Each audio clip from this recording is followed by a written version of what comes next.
ជំរាបសួរបងប្អូនព្រឹកនេះខ្ញុំធ្វើបបរពងទាប្រៃ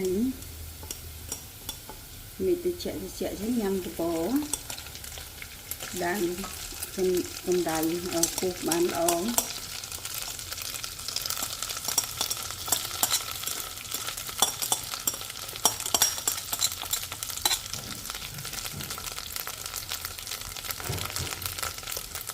របៀបធ្វើបបរពងទាប្រៃមុនដំបូងនេះខ្ញុំ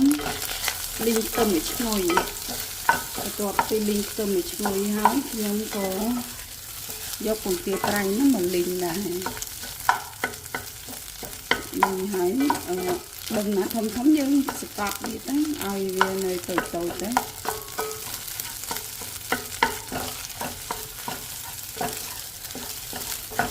ពងទាប្រៃនេះខ្ញុំស្ងោរឆ្អិនហើយបងប្អូន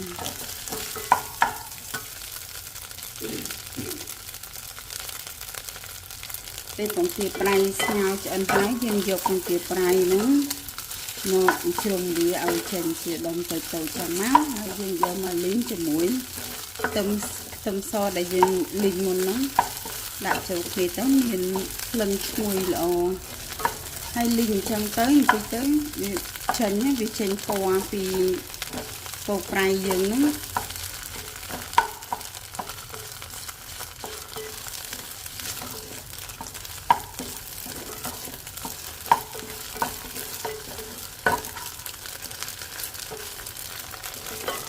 ឥឡូវពងប្រៃយើងបានឈ្ងុយហើយអញ្ចឹង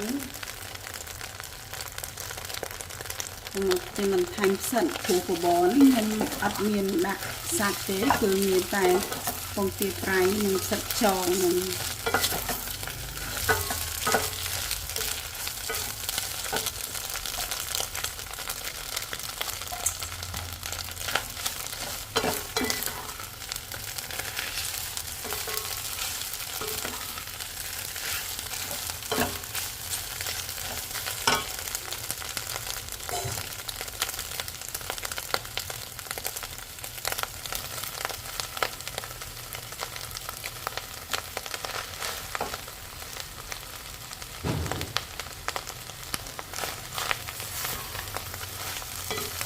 ហើយយើងលីងឲ្យ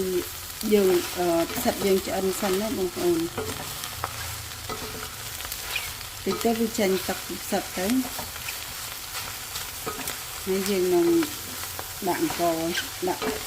មាននេះយើងយកបាយកកមកបបរឲ្យបងប្អូនខ្ញុំដាក់បាយកកដាក់អីចូលហើយចាំយើងទៅថែមទឹក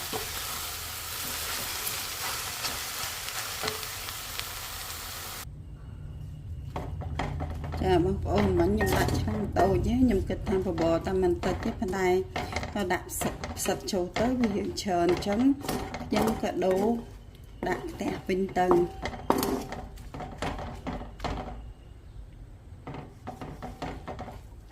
បបរតិចទេតែផ្សំគ្រឿងច្រឡាំងច្រើនដែរប៉ុន្តែចំនួនកខ្ញុំអត់តម្លើងទេឆាប់ផ្សិតបានប៉ុណ្្នឹងហើយយើងដាក់បាយកកយើងចូលទៅ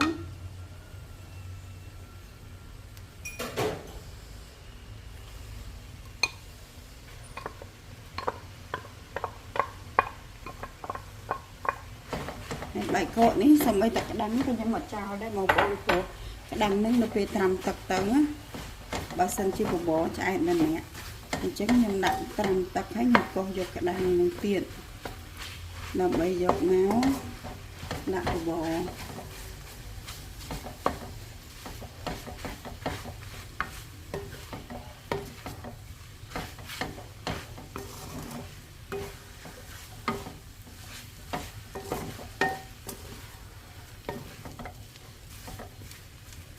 យើងឆា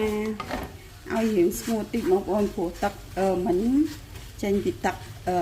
ផ្សិតហ្នឹងខ្ញុំពូតដែរប៉ុន្តែនៅតែមានទឹកអញ្ចឹងឲ្យស្ងួតទឹកដែលចេញពីផ្សិតមិញមកអាហ្នឹងធ្វើឲ្យរសជាតិនៅក្នុងទឹកហ្នឹងមានផ្សិតមានពងទាប្រៃហ្នឹងគឺចូលទៅក្នុងអង្គយើងបានល្អ អ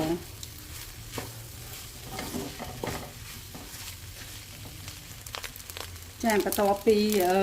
ចូលជាតិបានល្អហើយខ្ញុំបន្ថែមទឹកដើម្បីធ្វើបបរហ្នឹង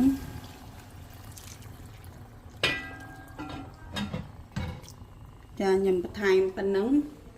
2 លីត្រទឹក2 លីត្រដល់នេះគេមានຂະຫນាតរង្វាស់របស់គេចំនួន2 លីត្រ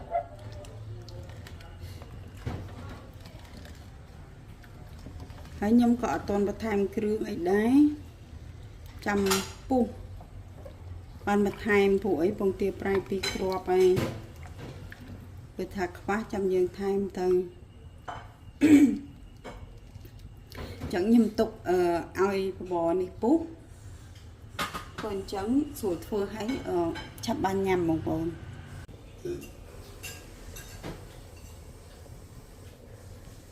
បងពុះហើយអង្គក៏វារីកដែររីកប៉ុណ្ណឹងល្មមពេលយើងបិទភ្លើងទៅវារីកជាងនឹងទៀត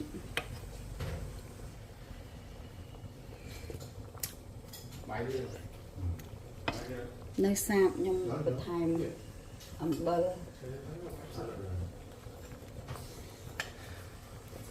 ខ្ញុំបន្ថែមអំបិលនេះផាយមួយស្លាបកាហ្វេ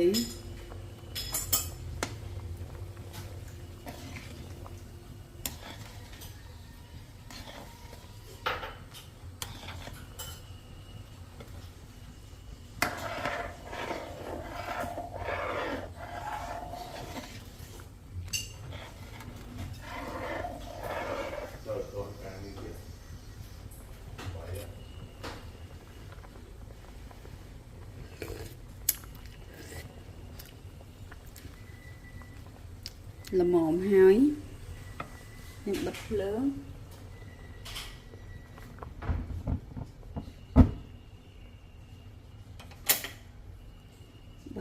ហើយបងជីជាការស្រេចនេះមានតែលឹកខ្ទឹមទេបងប្អូន